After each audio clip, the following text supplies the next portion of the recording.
Bonjour, merci d'écouter ce podcast.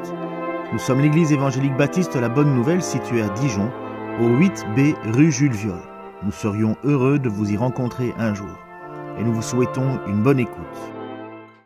L'apôtre Pierre va écrire deux lettres et je vais faire cette fois-ci un petit peu différemment, il me semble pas trop, mais je vais faire plutôt une prédication étude biblique. Je crois qu'il y a une différence entre prédication et étude biblique, mais c'est la même chose. La prédication, c'est le but d'encourager les frères à travers la parole, et l'étude biblique, c'est le fait de sonder l'Écriture pour bien analyser ce qui est dit. L'un ne va pas sans l'autre, on ne fait pas une prédication qui n'est pas tirée de la parole, mais une étude biblique, on s'arrête, on va plus lentement. Et là, je vais essayer de le faire un peu plus lentement, ça veut dire que je vais sortir plusieurs versets par verset pour m'arrêter, et pour bien asseoir notre foi. Parce que notre foi, elle ne tombe pas comme ça, si elle tombe du ciel bien entendu, mais elle ne vient pas comme ça sans raison. Notre foi, c'est parce que nous entendons un message et nous croyons en ce message. Il faut que la parole soit proclamée. Et puis, il y a encore beaucoup de choses qui découlent de cette parole et que vous découvrez petit à petit en grandissant. Vous avez compris que Jésus-Christ est le Seigneur, le Sauveur, et qu'il est mort pour vos péchés, ressuscité le troisième jour, déclaré Fils de Dieu avec puissance, et cela a fait de vous des enfants de Dieu. Mais qu'est-ce que cela implique ? Et les apôtres avaient ce rôle-là d'enseigner l'Écriture. Allez, faites des nations des disciples, les baptisant et leur enseignant tout ce que je vous ai transmis. Et l'apôtre Pierre faisait partie de ces personnes. L'apôtre Pierre a même été celui vers qui Jésus a dit « Occupe-toi de mon troupeau ». Et il va écrire deux lettres. Donc on va passer à l'image juste après, juste l'image avant, la deuxième image d'Amaris. Oui, voilà, celle où Jésus parle, donc de Jean 21, 17. Je reviendrai en arrière déjà, c'est juste pour vous surprendre en haut, parce qu'il fait énormément chaud là en haut. Je ne sais pas si vous avez déjà été en haut, on s'assoupit très vite, donc il faut les tenir en alerte. Il va dire, Jésus, quand il est au bord du lac de Galilée avec notre apôtre Pierre, vous savez, qui a été rétabli parce qu'il avait renié Jésus-Christ, le regard s'était croisé, et Jésus va lui demander 3 fois, la 3e fois, « Simon, fils de Jean, as-tu de l'amour pour moi ?» Pierre fut peiné car c'était la 3e fois que Jésus lui demandait « As-tu de l'amour pour moi ?» Il lui répondit « Seigneur, tu sais que j'ai de l'amour pour toi. » Et Jésus lui dit « Prends soin de mes brebis. » Et donc, quand on étudie les lettres de l'apôtre Pierre, il faut avoir en tête que le but de ces lettres, c'est le but de s'occuper, de prendre soin des brebis, de prendre soin du troupeau. Là, on pense que les écrits de Pierre doivent tourner aux alentours de 60, 65, on prend une fourchette après Jésus-Christ, donc environ 30 ans après que Jésus-Christ soit parti. On pense que l'apôtre Pierre les a peut-être écrits à Rome, donc c'est à la fin de son parcours, en tout cas c'est la fin de son ministère terrestre. Il va partir au ciel, il va être avec le Seigneur, où une place lui a été prévue, mais c'est la fin de son ministère à l'apôtre Pierre. Et donc, il va écrire ces 2 lettres. Et dans ces 2 lettres, il va mettre beaucoup de choses qui sont excessivement importantes pour nous. Donc je vais commencer par le lire, le petit verset. Donc, on reprend la première image. Pierre, apôtre de Jésus-Christ, salue ceux que Dieu a choisis et qui vivent en hôtes de passage, dispersés dans les provinces du Pont, de la Galatie, de la Cappadoce, d'Asie et de Bithynie. Dieu le Père vous a choisi d'avance conformément à son plan, et vous lui avez été consacrés par l'Esprit pour obéir à Jésus-Christ et être purifiés par l'aspersion de son sang.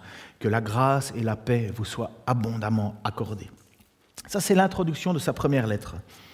Et donc Pierre commence directement en disant « Pierre, apôtre de Jésus-Christ ».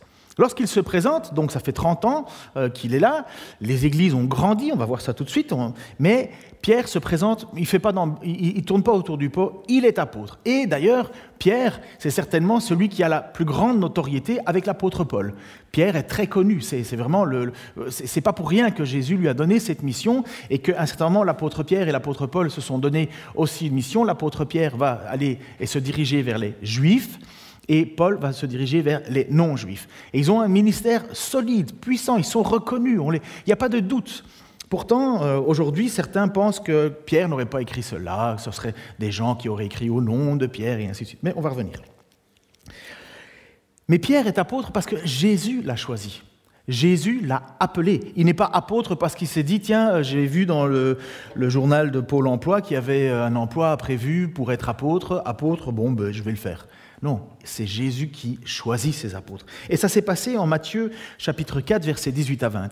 Un jour qu'il marchait au bord du lac de Galilée, il est souvent présent, ce bord du lac de la Galilée, puisque c'est là où Jésus a dit « m'aimes-tu » Donc il est de nouveau au bord du lac de Galilée, il vit deux frères, Simon qu'on appelait aussi Pierre, et André son frère qui lançait un filet dans le lac, car ils étaient pêcheurs. Et il leur dit « Suivez-moi, et je ferai de vous des pêcheurs d'hommes. » Ils abandonnèrent aussitôt leur filet et les suivirent. Donc l'apôtre Pierre, qui s'appelait autrefois Simon, d'ailleurs dans votre Bible parfois vous avez marqué Simon-Pierre, et ainsi de suite, l'apôtre Pierre, il est là, et Jésus-Christ accomplit un miracle avec les filets. Ici Matthieu va au plus essentiel, mais il est appelé à suivre Jésus. Et c'est comme ça qu'il a commencé son ministère, et que pendant 3 ans, ils ont parcouru des sentiers, des villages, ils ont parti partout. Il a vu Jésus-Christ, il a entendu Jésus-Christ, il a été enseigné, il a été repris, il a été exhorté. Mais l'apôtre Pierre est quelqu'un qui peut nous parler de Jésus parce qu'il le connaît profondément bien. Et donc, certains ont considéré que l'apôtre Pierre n'aurait pas écrit la première lettre. Donc ça, c'est habituel quand on fait une introduction du livre, on donne un peu le contexte. Parce que le grec que Pierre écrit, donc le grec koiné qu'on utilise, est un beau grec. Vous savez, il y a des gens qui parlent bien. Vous avez déjà lu des lettres de gens qui écrivent par exemple, on a des auteurs qui écrivent très très bien, et il y en a d'autres qui écrivent, on est obligé de demander, mais qu'est-ce que tu veux dire, parce qu'on ne comprend pas.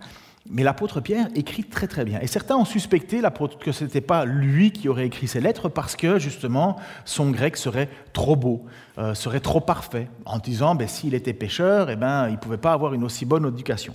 Alors, premièrement, c'est déjà présupposé que quelqu'un qui est pécheur ne puisse pas avoir de la connaissance. Donc, c'est déjà ceux qui ont dit que ça ne viendrait pas de Pierre, c'est à leur argument. Et puis, une deuxième chose, c'est que Pierre, il utilise un scribe.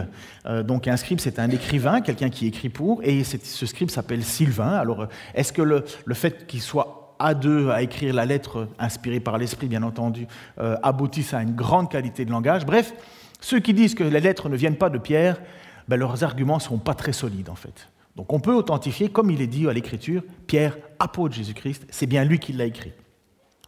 Je dis ça parce qu'à l'époque, il y avait des gens qui se disaient de l'école de Pierre et qui écrivaient des pseudepigraphes. Ça veut dire qu'on écrivait au nom de Pierre, mais ce n'était pas Pierre qui l'avait écrit. Là, nous croyons que c'est bien les lettres que l'apôtre Pierre nous écrit. Pierre qui a cette mission de s'occuper du troupeau de Dieu. Ceci dit, il va dire au tout début, « Salut ceux que Dieu a choisis et qui vivent en hôtes de passage, dispersés dans les provinces du Pont, de la Galatie, de la Cappadoce et l'Asie et de Bithynie. » Alors je vais le prendre un peu à l'envers, le passage. Ça fait 30 ans que l'Évangile a été proclamé. Ça fait 30 ans que Jésus est venu au milieu de nous et qu'il a annoncé son message et qu'il a donné cette mission alors aux apôtres, allez, faites des nations et des disciples. Ça fait 30 ans. En 30 ans, l'Évangile a grandi, mais incroyablement. Alors, je vous ai mis une petite image, normalement. Ouais, vous voyez? Bon, vous ne savez pas lire très fort ce qui est écrit, mais ce n'est pas grave. Est-ce que vous voyez ce qui est plus en orange sur l'image? Donc, l'image en couleur, bien entendu.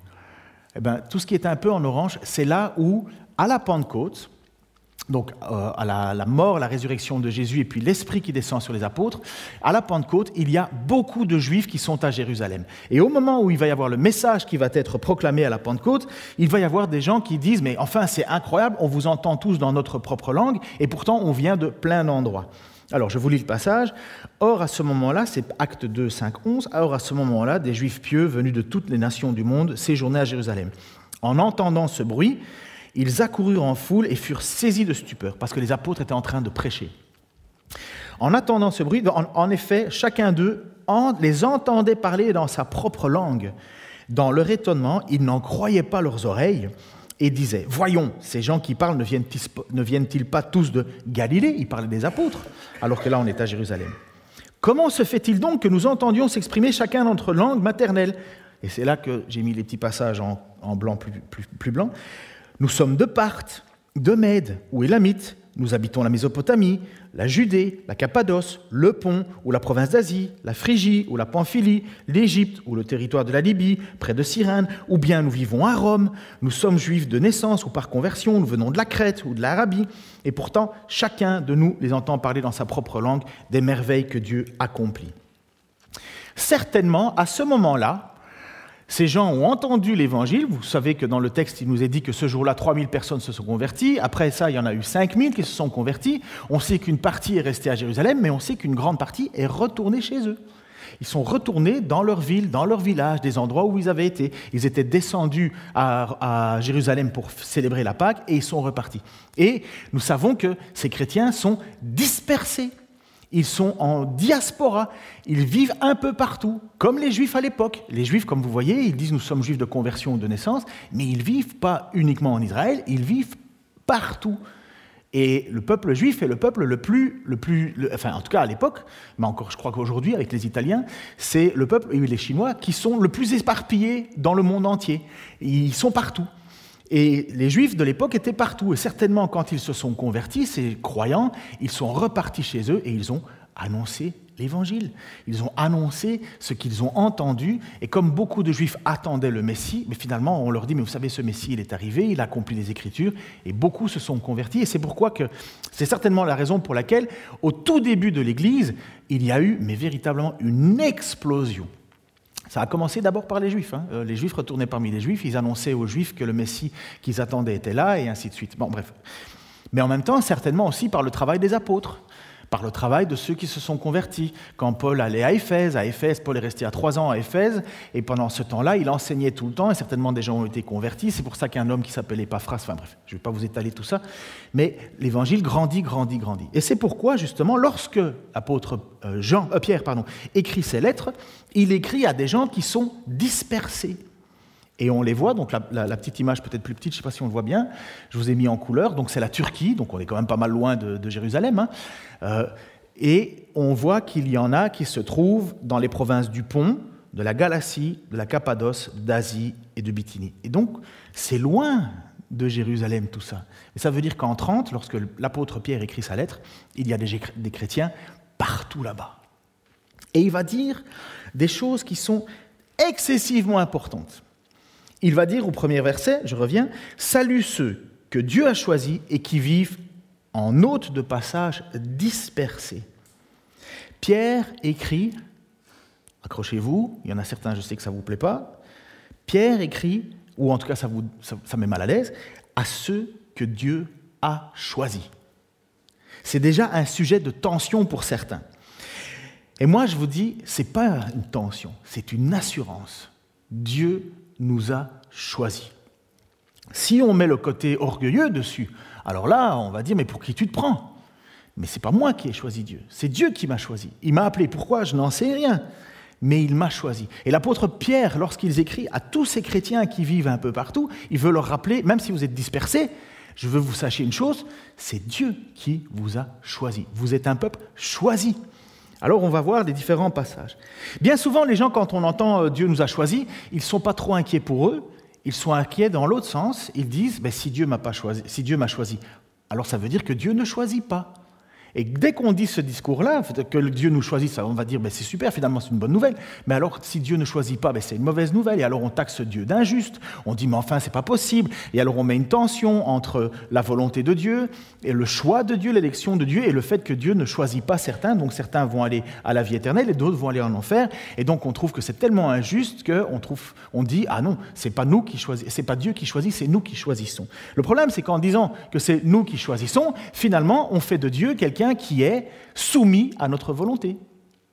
C'est nous qui décidons d'être sauvés ou pas, et Dieu doit dire « Ah, ok, lui, il veut être sauvé, je vais le sauver. » Et c'est ça le grand enjeu qui existe entre deux positions qui sont très connues dans l'Église, vous avez certainement entendu parler de ça, les arminianistes et les calvinistes. Ce n'est pas eux qui l'ont inventé, ce sont simplement des gens qui ont étudié les Écritures, ils ont dit « Moi, je crois que c'est l'homme qui choisit d'être sauvé » et d'autres disent « Non, nous croyons que c'est Dieu qui nous sauve. » Et ces deux tensions ont divisé l'Église, parce que justement, ils se fâchaient en disant « Comment est-ce possible ?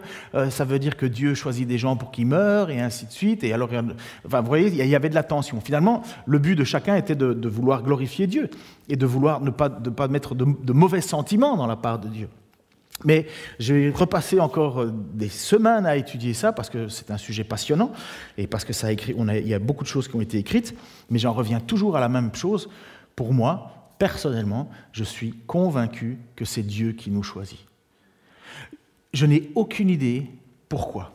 Un texte dans Éphésiens nous dit selon le bon plaisir de sa volonté. Il n'explique pas. Dieu ne se justifie pas. Dieu n'explique pas. Mais on va quand même aller plus loin parce que dans ce petit point, il y a beaucoup de choses à dire. J'ai un grand respect pour les arminianistes. Ce sont nos frères en Christ. Ils ne sont pas moins chrétiens que nous. Mais leur position et leurs arguments ne me convainquent pas, me semblent pas solides. Et pire que ça, et je suis désolé de devoir le dire à ceux qui pensent comme ça, je crois que ça nous met un grand désarroi dans notre cœur. Parce que ça entraîne alors la perte du salut. Si c'est moi qui suis sauvé par mes propres forces, ben alors tout dépend de ma volonté. Les gens qui évangélisent, ça va dépendre de la qualité de l'évangéliste. Les gens qui vont persévérer, ça va dépendre de la qualité de leur persévérance. Et Dieu, finalement, ne fait que constater ce que l'on est, la façon dont on va se mouvoir. Moi, je crois que l'assurance du salut et le fait que Dieu nous a choisis nous donne une assurance incroyable. Il peut nous arriver des milliards de choses. Nous ne tomberons pas parce que Dieu nous a choisis.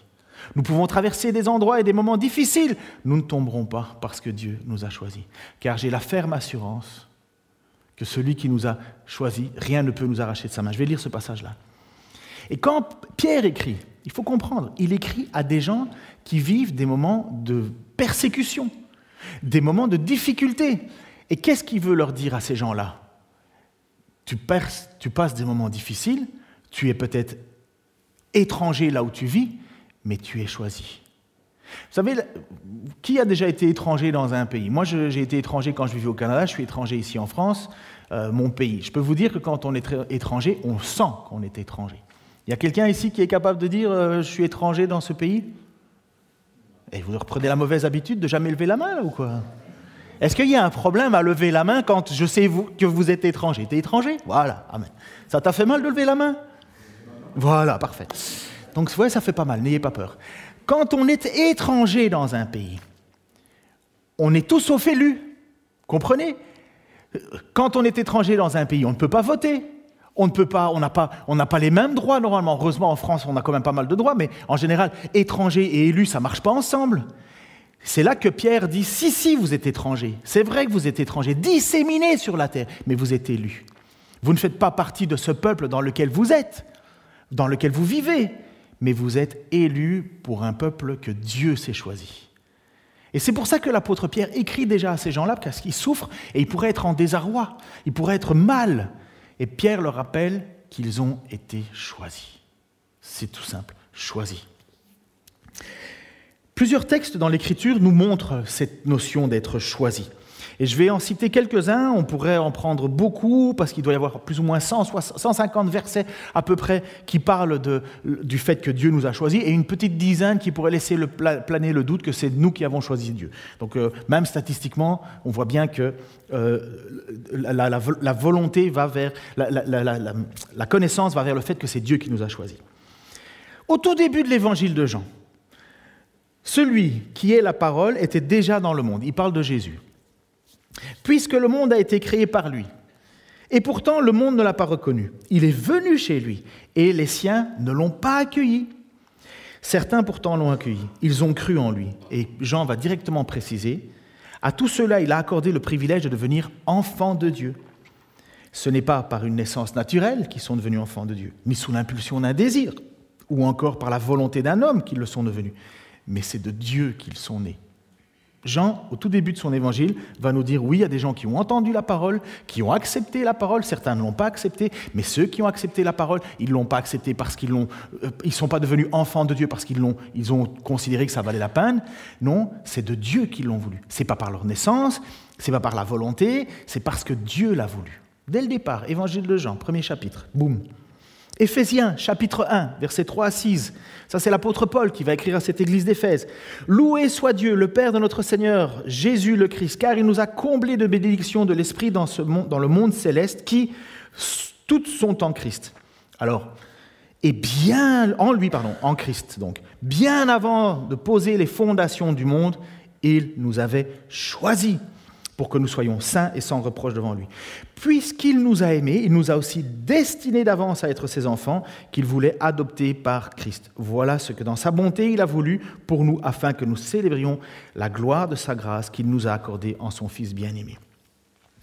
Voilà l'apôtre Jean qui va Paul, je les aurais tous dit, qui dit clairement qu'avant la fondation du monde, Dieu avait déjà décidé de cela. Qu'est-ce qu'on peut dire avant la fondation du monde? Dieu nous avait déjà élus avant la fondation du monde, avant même que nous ayons pu connaître le bien ou le mal. Il l'avait décidé, il s'était choisi un peuple. Je pourrais vous expliquer quelque chose qui, si je vous dis que Dieu est intemporel, qu'est-ce que ça veut dire pour vous? Intemporel. Il n'est pas soumis au temps. Est-ce que vous êtes capable de penser à quelque chose qui n'est pas soumis au temps? C'est impossible. Nous sommes enclavés dans le temps, nous. Le temps, c'est quelque chose qui est finalement notre ennemi. C'est la chose de laquelle Dieu veut nous libérer, puisque nous sommes plus éternels, nous sommes mortels. Et Dieu, lui, est éternel. Dieu ne se couche pas le soir pour se réveiller le matin. Dieu, il n'y a pas de temps. Bon, il y a des physiciens qui se cassent la tête avec ça, mais il n'y a pas de temps. Dieu n'est pas soumis au temps. Dieu n'a pas attendu que tu te convertisses. Dieu a fait un choix. Il a préconnu, il a décidé d'avance ce que nous allions faire. Il n'était pas là en train d'observer en se disant « Tiens, est-ce qu'ils vont me choisir, pas me choisir ?» Il n'a pas fait le pari de votre choix. Il est éternel, il n'y a pas de temps. Dieu est éternel. Creusez ça, vous allez voir, ça en donne le tournis. C'est totalement hors de notre pensée. Mais il nous dit, dans son texte, avant de poser les fondations du monde, il nous avait déjà choisis pour que nous soyons saints et sans reproche devant lui. Et pour moi, le texte que Paul va adresser à l'église de Rome est pour moi le texte qui va le mieux parler dans le sens de l'épître de Pierre, enfin de ce qu'on va voir à travers Pierre. Et c'est un texte qu'on utilise bien souvent très mal. Bien souvent, on se tape une petite tape dans le dos en disant « Oh, mais de toute façon, tout concourt au bien de ceux qui aiment Dieu. Donc tu vas voir, ta maison, tu vas la voir. » Moi, je peux vous dire qu'il y a une maison qu'on va avoir, oui, mais elle est au ciel. Et je ne dis pas qu'on n'aura pas la maison ici, mais ceux qui utilisent ce texte le sortent de son contexte pour en faire un prétexte. Romains chapitre 8, versets 28 à 39. « Nous savons en outre que Dieu fait concourir toutes choses au bien de ceux qui l'aiment, de ceux qu'ils ont été appelés conformément au plan divin. En effet, ceux que Dieu a connus d'avance, il les a aussi destinés d'avance à devenir conformes à l'image de son Fils, afin que celui-ci soit l'aîné de nombreux frères. Ceux qu'il a destinés, il les a aussi appelés à lui. Ceux qu'il a ainsi appelés, il les a aussi déclarés justes. Et ceux qu'il a déclarés justes, il les a aussi conduits à la gloire. Que dire de plus? Si Dieu est pour nous, qui se lèvera contre nous? Lui qui n'a même pas épargné son propre Fils, mais l'a livré pour nous tous. Comment ne nous donnerait-il pas aussi tout avec lui? Qui accusera les élus de Dieu?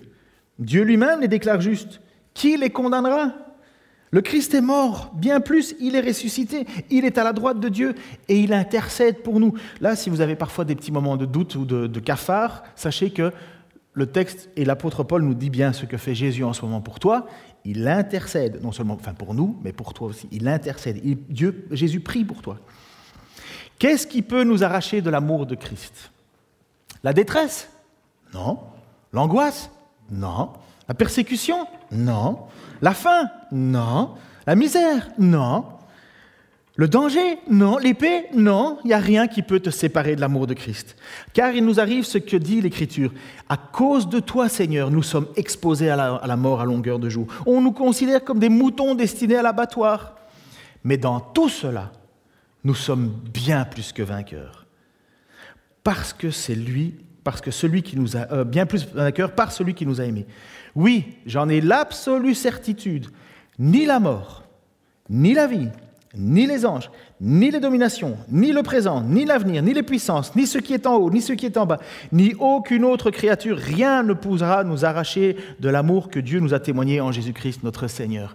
Rien ne peut arracher de la main de Dieu celui que Dieu a élu. Comprenez ça? Si tu dis, finalement c'est moi qui ai choisi Dieu, c'est ton choix qui te tient dans la main de Dieu alors. Ce n'est pas Dieu qui t'a choisi. Et quand il est dit que ni la mort ni la vie, ça veut dire que ce n'est pas parce que tu meurs que tu n'appartiens plus à Christ. Et les difficultés et les angoisses, ce n'est pas parce que tu traverses des angoisses que Christ t'arrache. Tu lui appartiens. Il t'a choisi. N'oubliez jamais, nous ne pouvons pas nous vanter de cela. Pourquoi te vantes-tu de quelque chose que tu n'as pas pu avoir, comme si tu l'avais eu par toi-même? Moi, je ne me suis pas tourné vers Dieu parce que j'ai fait la somme de toutes les connaissances terrestres en disant « le mieux, c'est ça ». J'ai été confondu dans mon péché, j'ai cherché Dieu à tâtons au début, et puis Dieu s'est révélé à moi, tout simplement. Et aujourd'hui, je ne peux pas imaginer une seule seconde vivre sans Dieu. Mais pourtant, j'ai bien des moments de doute aussi, j'ai des moments de difficulté, mais je suis tenu parce que Dieu nous a appelés. Je ne l'ai pas choisi. Je ne peux dire qu'une seule chose, merci. Merci. Et je peux faire une chose, je peux prier pour mes frères et sœurs ou ma famille ou mes amis. Je peux prier, Seigneur, pardonne-leur. N'oubliez pas, ce n'est pas dans la Bible que t'accepte Jésus dans son cœur. Si vous voulez prier pour quelqu'un, priez pour que Dieu ait pitié de lui. Ce n'est pas mauvais, prier comme vous voulez, mais je veux que vous compreniez que la prière pour sauver quelqu'un, c'est « Seigneur, aie pitié de lui ». Comme quand Étienne était lapidé, pardonne-leur, ils ne savent pas ce qu'ils font. Comme quand Jésus était sur la croix, pardonne-leur. Et nous prions pour que Dieu se révèle à certaines personnes. C'est lui qui décide.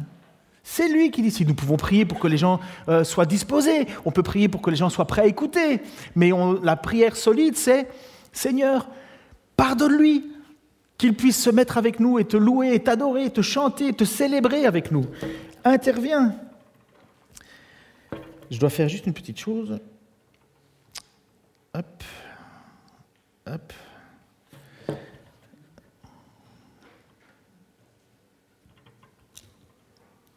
C'est pas magnifique? Le volet, c'est parce qu'il y a de la lumière qui tombe directement sur Afida, qui essaye de voir ce qu'elle est de voir jusqu'ici. Et voilà, dans 2 secondes, il n'y a plus de lumière. Voilà. Les Velux se pilotent par Wi-Fi. Et voilà.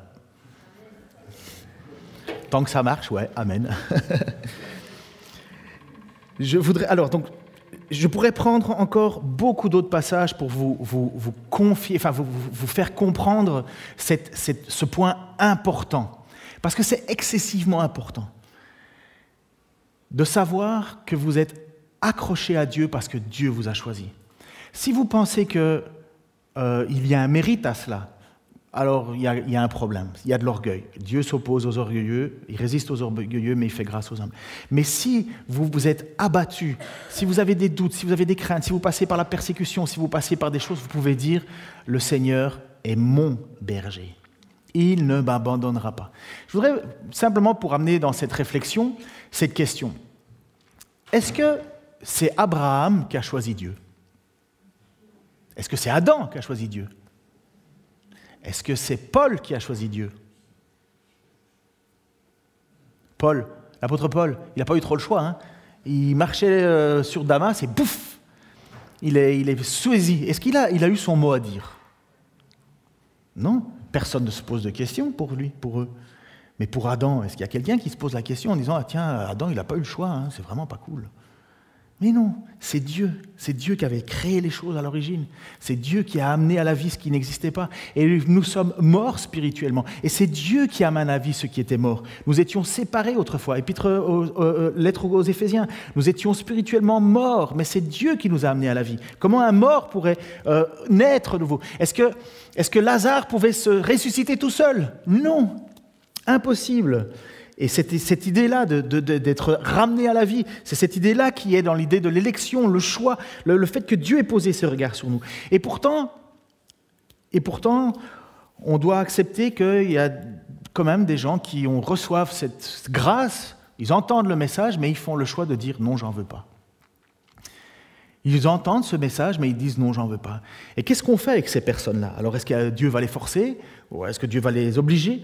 Non, je pense que c'est exactement comme Jésus va dire dans Matthieu chapitre 23, verset 37, lorsqu'il est avec ses apôtres, il a maudit le figuier, vous vous souvenez, le figuier qui ne portait pas de fruits, et ainsi de suite. Il regarde Jérusalem de haut, et il dit à un certain moment, « Ah, Jérusalem, Jérusalem, toi qui fais mourir les prophètes, et qui tues à coups de pierre ceux que Dieu t'envoie. Combien de fois j'ai voulu rassembler tes habitants auprès de moi comme une poule rassemble ses poussins sous ses ailes, mais tu ne l'as pas voulu. » Et je crois qu'il y a là une tension, quelque chose qui est devant nous, devant nos yeux, et qui nous laisse un peu perplexes. Il y a l'élection de Dieu, ça veut dire que pour être sauvé, c'est Dieu qui nous choisit, c'est Dieu qui nous a, avant la fondation du monde, il avait déjà prévu ce plan, mais en même temps, nous avons cette responsabilité de dire oui ou non. Et voilà où dans notre cerveau, ça saute. On ne comprend pas. Alors, c'est qui? Est-ce que je suis responsable, pas responsable? Est-ce que je peux dire quelque chose, pas dire quelque chose? Il y a un moment où Dieu, dans sa sagesse, nous laisse dans une perplexité volontaire. Dieu ne nous explique pas tout parce qu'il n'enlève pas notre responsabilité. Nous ne sommes pas des pantins comme ça. Nous pouvons rejeter le salut, mais nous ne pouvons pas nous sauver nous-mêmes. Nous pouvons rejeter ce salut. C'est exactement ce que, dans Éphésiens, chapitre 1, versets 11 à 14, donc je continue avec ce passage de Paul qui écrit à ses Éphésiens, « Et c'est aussi en Christ que nous avons été choisis pour lui appartenir conformément à ce qu'avait fixé celui qui met met en œuvre toute chose, selon l'intention qui inspire sa décision. » Alors, si jamais on vous pose la question « Pourquoi Dieu vous a élu ?» vous pouvez dire « Selon l'intention qui inspire sa décision. » Voilà, c'est la seule explication qu'on a. Pourquoi Dieu t'a choisi? C'est pas parce que tu es beau, parce que tu as une belle barbe ou quoi que ce soit. Non, c'est parce que Dieu avait volontairement mis en œuvre quelque chose qu'il avait décidé. Ainsi, nous avons été destinés d'avance à célébrer sa gloire, nous qui, les tout premiers, avons placé notre espérance dans le Messie. Et écoutez ceci, en Christ, vous aussi, vous avez entendu le message de la vérité, donc il faut bien entendre quelque chose. Cet évangile qui vous apportait le salut. Oui, c'est en Christ que vous avez cru, vous avez obtenu l'Esprit Saint qui a été promis et par lequel il vous a marqué de son sceau pour lui appartenir. Et donc nous voyons cette dynamique. Dieu nous a choisis avant le commencement du monde. Nous avons entendu un message, ça veut dire que quelqu'un a dû nous le proclamer, il a fallu que quelqu'un nous annonce ce message, il a fallu que quelqu'un nous parle de qui est Jésus. Vous avez entendu le message de l'Évangile et voilà notre responsabilité. Nous y avons cru. Et si nous y avons cru, ça veut dire que nous sommes scellés. Vous avez obtenu de Dieu l'Esprit Saint qu'il avait promis par lequel il vous a marqué de son sceau pour lui appartenir. Donc il y a un moment, il y a une décision, il y a un choix qui doit être fait. Mais Dieu, dans son omniscience, c'est même pas une question que Dieu savait le choix qu'on allait faire, c'est que Dieu avait décidé de toutes choses. Il a fallu que le message vienne à toi, que tu entendes ce message et que tu y répondes par la positive. Et c'est à ce moment-là où tu as entendu ce message et tu dis « oui, j'y crois, oui, je mets ma foi en Jésus-Christ ». L'apôtre Paul va dire « si tu déclares de ta bouche que Jésus-Christ est le Seigneur et si tu crois dans ton… » Non, si tu crois dans ton… Ah, l'inverse. Si tu crois dans ton cœur que Jésus-Christ est le Seigneur et si tu déclares de ta bouche que Jésus-Christ est ressuscité, tu es sauvé. Ce n'est pas juste une phrase blablabla que tu dis juste 2 minutes avant de mourir. Hein. C'est véritablement le fait que tu as une conviction, tu y as cru, tu as placé. Et parce que tu crois cela, tu es marqué. À quel moment tu es marqué? Dieu savait de toute éternité. Mais nous, dans notre espace-temps, il a fallu qu'on prenne une décision. Et c'est pour ça, parce qu'un des arguments qu'on a reproché aux calvinistes, c'était de dire, alors, si les gens sont sauvés d'avance, pourquoi on irait les évangéliser? C'est facile, ouais, l'aude à la fainéantise, quoi. Parce que c'est la mission que Dieu t'a donnée. Allez, faites des nations des disciples, parce que c'est le moyen fou que Dieu a utilisé, la prédication de la parole, parce que c'est la puissance de Dieu pour ceux qui sauvent. Et parce que Dieu n'a pas voulu vivre sans nous, il a décidé de nous utiliser. Il a décidé d'envoyer ses enfants. Et vous savez ce que pour moi, le bonheur, c'est que parmi les élus, parmi ceux à qui tu vas prêcher, ceux qui ont le désir d'évangélisation, Dieu te dit, comme il l'a dit à travers l'apôtre Paul, il y a encore un peuple nombreux dans cette ville. Je peux prêcher l'évangile parce que dans ce monde qui est devant moi, il y en a qui vont entendre cet évangile et qui vont y répondre. Et ça ne dépend pas de ma qualité d'orateur, ça ne dépend pas de ma qualité d'argumentation. Ce qui fait, c'est que Dieu les a choisis et ils n'attendent qu'une seule chose, c'est d'entendre ce message pour pouvoir y croire. Et ça, c'est notre responsabilité. L'Église a cette mission d'être témoin de Jésus-Christ. Allez, faites des nations mes disciples. Même si Jésus, même si Dieu sait qui est sauvé, même si Dieu a déjà décidé. Et c'est pour ça que l'apôtre Pierre écrit, vous êtes élus, même si vous êtes dispersés, vous êtes élus. Je pourrais encore creuser, et certainement ça serait des sujets de discussion incroyables, parce que c'est surprenant de voir que Dieu fait cohabiter sa volonté absolue et puis quelque part notre décision. Et nous, dans notre façon de penser, ça bloque. Il y a quelque chose qui nous dépasse, mais nous ne pouvons pas aller plus loin dans l'explication on ne peut pas diminuer la responsabilité, la souveraineté de Dieu, mais on ne peut pas non plus nier que l'homme a une responsabilité. Alors on doit faire jouer les deux. On doit faire jouer les deux, et ça semble dans notre tête inconciliable, mais pas pour Dieu. Pas pour Dieu. Mais c'est important de savoir que Dieu nous a connus d'avance. Parce qu'il va dire au verset 2, « Dieu le Père vous a choisi d'avance, conformément à son plan, et vous lui avez été consacrés par l'Esprit pour obéir à Jésus-Christ et être purifiés par l'aspersion de son sang. Que la grâce et la paix vous soient abondamment accordées. » Ce choix que Dieu a fait envers nous, cette élection que Dieu vous a choisie d'avance, elle implique une responsabilité, une conséquence. Et c'est une conséquence qui prouve que nous sommes sauvés. Et c'est quoi ? L'obéissance. Dieu sauve un rebelle, pas pour qu'il reste rebelle. Dieu sauve quelqu'un qui était désobéissant à sa parole pour qu'il obéisse à sa parole. Si quelqu'un n'obéit pas à la parole de Dieu, il y a une grande question à se poser sur son salut. Dieu n'a pas élu quelqu'un pour qu'il fasse ce qui bon lui semble, comme il a envie, comme ça le tente, parce qu'il a envie. Non, nous sommes sauvés et nous devons être obéissants. Nous ne devons plus être rebelles à Dieu, nous devons obéir à Dieu. C'est la raison pour laquelle on est appelé. Et la marque du chrétien authentique, c'est son obéissance. S'il n'y a pas d'obéissance, ça veut dire on ne lui appartient pas. Il y a une différence entre obéissance et chute. Si tu connais la parole de Dieu et que tu dis « Ah non, pas ça », ben, il y a un problème. Parce que justement, Dieu nous a élus avant la fondation du monde. Dans quelle raison ? Il vous a choisi d'avance, il le dit, conformément à son plan, et vous lui avez été consacrés par l'Esprit pour obéir et être purifiés. C'est le choix, c'est ce plan que Dieu déroule. Et c'est pourquoi l'Église, il faut comprendre, et il y a une grande tension en ce moment. Et je vous ai déjà dit que un des gros problèmes avec nos églises aujourd'hui, c'est que nos églises, on essaye de mettre ça comme de la démocratie.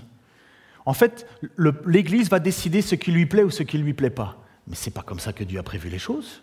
Jamais. Dieu a prévu depuis toute éternité de choisir son peuple et d'intégrer l'Église, ou le peuple de Dieu à l'époque, pour qu'il obéisse à ses conducteurs, qui normalement, ces conducteurs obéissent à Dieu. Mais ce n'est pas une démocratie, l'Église. L'Église, c'est un endroit où ceux qui veulent obéir à la parole de Dieu se réunissent, vivent ensemble et marchent ensemble. Et c'est pourquoi il y a de la discipline dans une Église et dans les textes bibliques. C'est que si quelqu'un ne veut pas obéir à ce qui est dit, en général, c'est soit faux enseignements, donc on invente des doctrines, on amène des doctrines qui sont étrangères à la parole, et ça, les responsables des anciens, on l'a vu, les presbyterios, épiscopos et poimen, vous vous souvenez de ça, eux ont le rôle de vérifier ce qui est enseigné, et si c'est contraire à la doctrine, on écarte. Ou bien tu te repens, ou tu t'écartes. Parce que c'est tellement important, la parole. Et vous allez le voir tout de suite. Et puis la deuxième chose, ce sont ceux qui brisent l'unité. Ce sont ceux qui font de la division dans une église. Là aussi, l'apôtre Paul, il ne tourne pas autour du pot. Il dit dehors. Mais après, on peut commettre des erreurs, on peut rater certaines choses. Mais s'il y a toujours cette idée de repentance et de pardon, c'est l'église. L'église n'est pas le club des parfaits. Au bout d'une heure, on a vite compris. Faites une discussion à table, vous allez voir. Mettez 2-3 petits sujets. Alors, le port du masque, complot, pas complot ? Pouf ! Ce n'est que... Ça n'existe pas ici. Bref, le chrétien est appelé et choisi dans le but d'obéir. L'Église est le peuple de ceux qui obéissent à Dieu. C'est pas qu'on le fait parce que ça nous tente ou parce qu'on en est convaincu. C'est l'essence même d'un chrétien, l'obéissance. Et il dit dans son texte que Dieu nous a purifiés par l'aspersion de son sang. Donc honnêtement, ce matin, je prendrai un petit bol de sang. On va prendre du O positif, comme ça c'est universel, je crois, le O positif. Ouais, c'est le sang qu'on peut donner à tout le monde, je crois. O négatif. Mais je ne comprends jamais. Quelque chose de positif est négatif, quelque chose de négatif est positif. Enfin, c'est comme ça. Je prendrai du sang et je le jetterai comme ça sur vous. Qu'est-ce que vous feriez, vous? Qu'est-ce que vous diriez? Premièrement, certains vont dire, je suis bien content de ne pas avoir enlevé mon masque. Deuxièmement, vous feriez, oui, mais le problème, c'est que ça s'est passé. Et il faut que nous comprenions que spirituellement, ça s'est passé pour nous. Lorsque ce passage est parlé que nous avons l'aspersion de Jésus-Christ, ça s'est passé lorsque Moïse a reçu les lois de Dieu. Dans Exode chapitre 24, versets 1 à 8. Dieu dit à Moïse, « Monte vers l'Éternel et prends avec toi Aaron, Nadab et Abihu et 70 des responsables d'Israël. Vous vous prosternerez de loin. Toi, Moïse, tu t'approcheras seul de moi, les autres ne s'approcheront pas, et l'ensemble du peuple ne montera pas avec toi. » Moïse alla rapporter au peuple toutes les paroles de l'Éternel et toutes ses lois. Et tout le peuple s'écria d'une voix forte. Vas-y. Moïse mit par écrit toutes les paroles de l'Éternel. Le lendemain, de bonne heure, il bâtit un autel au pied de la montagne et dressa 12 pierres pour les 12 tribus d'Israël. Puis il chargea les jeunes gens d'Israël d'offrir à l'Éternel des holocaustes et des taureaux en sacrifice de communion. Il recueillit la moitié du sang versé dans des récipients et répandit l'autre moitié sur l'autel. Puis il prit le livre de l'alliance de l'Éternel et lut à haute voix au peuple. Les Israélites déclarèrent « Nous ferons tout ce que l'Éternel a dit. Nous obéirons à toutes ses paroles. » Alors Moïse prit le sang et en aspergea le peuple. Ceci est le sang de l'alliance de l'Éternel conclu avec vous sur la base de toutes ces paroles. Sur la base de toutes ces paroles. Alors tu peux mettre l'image suivante. Si un chrétien ne dit pas ça, persévère pour être sauvé. Parce qu'un chrétien, il doit dire, à partir de l'écriture de Dieu, qu'est-ce qu'il dit? Vas-y, lisez-le ensemble, ça fait plaisir. Je ne vais pas vous jeter de sang. Allez-y, ça fait longtemps qu'on n'a pas lu ensemble un truc.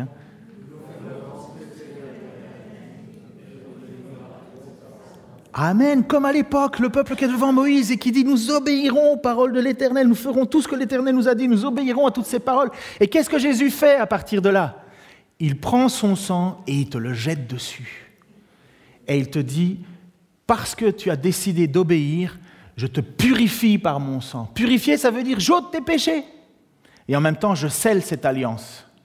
Vous comprenez la tension là? Un chrétien qui ne veut pas obéir, c'est comme si un juif à l'époque disait « Oh la loi de Moïse, pff. » Et voilà ce que spirituellement nous sommes. Nous sommes élus, comme le peuple juif était élu. Ils se retrouvent dans le désert. Ils étaient en Égypte avant, ils s'en vont et compagnie. Dieu donne la loi à Moïse. Moïse lit la loi. Et finalement, le peuple s'engage. En s'engageant en disant « Oui, je veux obéir aux paroles. » Est-ce que c'est ce que tu veux, toi, personnellement? Je sais que dans votre tête, vous avez dit oui. Il y a des églises où il y a des gens, il faut les calmer en disant « Arrête de dire Amen sans arrêt. » Parce qu'il y a des fois, tu dis Amen, tu n'écoutes même pas ce que je dis.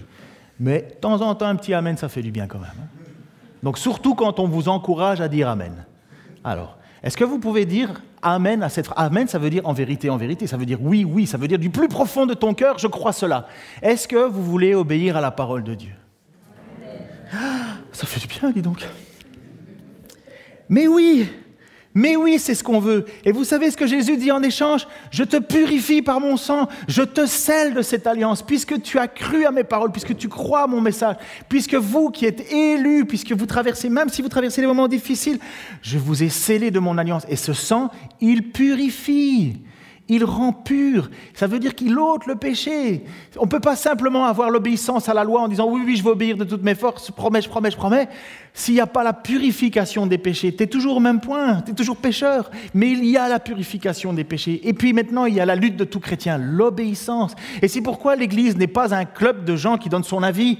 L'Église est un peuple de gens, en premier des responsables, et puis tous les autres qui veulent obéir, qui cherchent Dieu. On ne cherche pas à s'accommoder ou à se faire plaisir. On veut obéir parce que nous avons déclaré que Jésus est le Fils de Dieu et nous sommes aspergés de son sang. Comme eux qui peuplent disaient, voilà, vous avez déclaré quelque chose, et bien sur votre déclaration, je vous asperge de sang. J'aurais dû peut-être faire avec du sang, ça aurait été rigolo. Mais je termine, et c'est mon premier et seul je termine. Si tu hésites devant cette phrase, si tu te retiens, si tu luttes contre cette soumission, alors pose-toi sincèrement la question de ton salut. Vraiment. Si tu n'oses pas dire cette phrase, comprenez pourquoi je vous ai poussé un peu à la dire à haute voix là. Parce que si on ne le fait pas maintenant, qu'est-ce qu'on va faire quand on va être persécuté pour notre foi, hein? Si déjà entre nous on n'ose pas dire un truc. Hein. Nous ferons tout ce que l'Éternel a dit, nous obéirons à toutes tes paroles. Si tu as dur à dire ça, par contre, si vraiment c'est le plus profond de ton cœur, ben le sang de l'Alliance, le sang de Jésus te purifie. C'est fait. Il ne te purifie pas une fois pour une semaine, il te purifie. Écoutez, c'est les paroles de Jésus qui gèrent cette tension.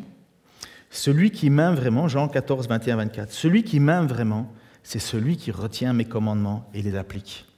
On peut inviter le groupe de louanges si vous voulez. Mon Père aimera celui qui m'aime. Moi aussi, je lui témoignerai mon amour et je me ferai connaître à lui. Jude, qu'il ne faut pas confondre avec Judas Iscariote, lui demanda « Seigneur, est-ce seulement à nous que tu veux te manifester et non au monde ?» Et Jésus lui répondit « Si quelqu'un m'aime, il obéira à ce que j'ai dit. Mon Père aussi l'aimera. Nous viendrons tous deux à lui et nous établirons notre demeure chez lui. Mais celui qui ne m'aime pas, ne met pas mes paroles en pratique. Or, cette parole que vous entendez ne vient pas de moi. C'est la parole même du Père qui m'a envoyé. Si quelqu'un m'aime, il obéira à ce que j'ai dit, et mon Père aussi l'aimera. Nous viendrons tous deux à lui et nous établirons notre demeure chez lui. Il n'y a pas de marche avec Dieu sans obéissance avec Dieu. Ça n'existe pas. C'est un leurre, c'est un mensonge. Mais ce que je sais, c'est que Dieu m'a choisi pour obéir. Et parce que j'ai décidé d'obéir, Dieu me purifie. J'ai plus de péché, j'ai plus de dette devant Dieu. C'est fait. Et si je commets une faute, je peux venir devant mon Père, je peux venir devant Jésus-Christ qui me rappelle et qui montre, l'Épître aux Hébreux, Jésus-Christ montre constamment ses marques au Père et il peut dire constamment « j'ai payé pour lui, c'est mon élu, je l'ai choisi ». Et un véritable chrétien ne partira jamais de la main de Christ parce que c'est lui qui le tient. Tu peux vivre des moments de doute, d'angoisse, de persécution, tu peux lutter avec une dépression, tu peux lutter avec un problème physique, tu peux même lutter avec plein de problèmes au boulot, tu peux lutter avec 1000 choses. Tu peux même tomber et avoir commis une faute et te relever comme une faute, mais tu reviendras toujours à Christ parce que tu demanderas constamment pardon à Christ. Et si tu ne t'inquiètes pas des fautes que tu fais, eh ben c'est que le Saint-Esprit ne travaille pas en toi. Et comme le Saint-Esprit, c'est celui qui convainc du péché, et si tu ne viens pas demander pardon, si tu pêches et que tu arrives le dimanche matin les mains dans les poches en sifflotant, tu vas venir avec nous à l'église, mais peut-être pas en haut. Parce que la marque du chrétien, c'est la repentance, c'est le fait de l'aspersion et parce qu'il est mal quand il n'obéit pas à Dieu. Il est mal quand il n'obéit pas à Dieu. Parce que nous sommes scellés par son sang. Et Seigneur, je veux te remercier parce que oui, ce sang qui nous purifie, ce sang qui nous donne la vie, Seigneur, tu l'as offert. Je veux te prier, Seigneur, que tu nous donnes à chacun d'entre nous cette assurance que nous sommes sauvés parce que tu l'as voulu. Nous pouvons en douter, nous pouvons être mal à l'aise parfois, nous pouvons être déçus, mais tu nous gardes précieusement dans ta main.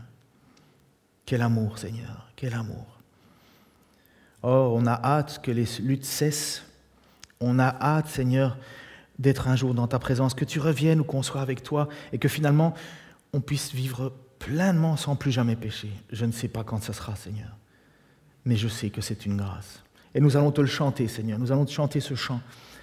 Et que nous puissions, Seigneur, nous rappeler que tu as tout accompli pour qu'on puisse être dans ta présence. Parce que, Seigneur, tu as des projets, Seigneur, pour nous. Et ce projet, c'est que nous sommes plus que vainqueurs. Rien ne peut nous enlever de la destination que tu nous as promis. Merci Seigneur pour cela. Amen.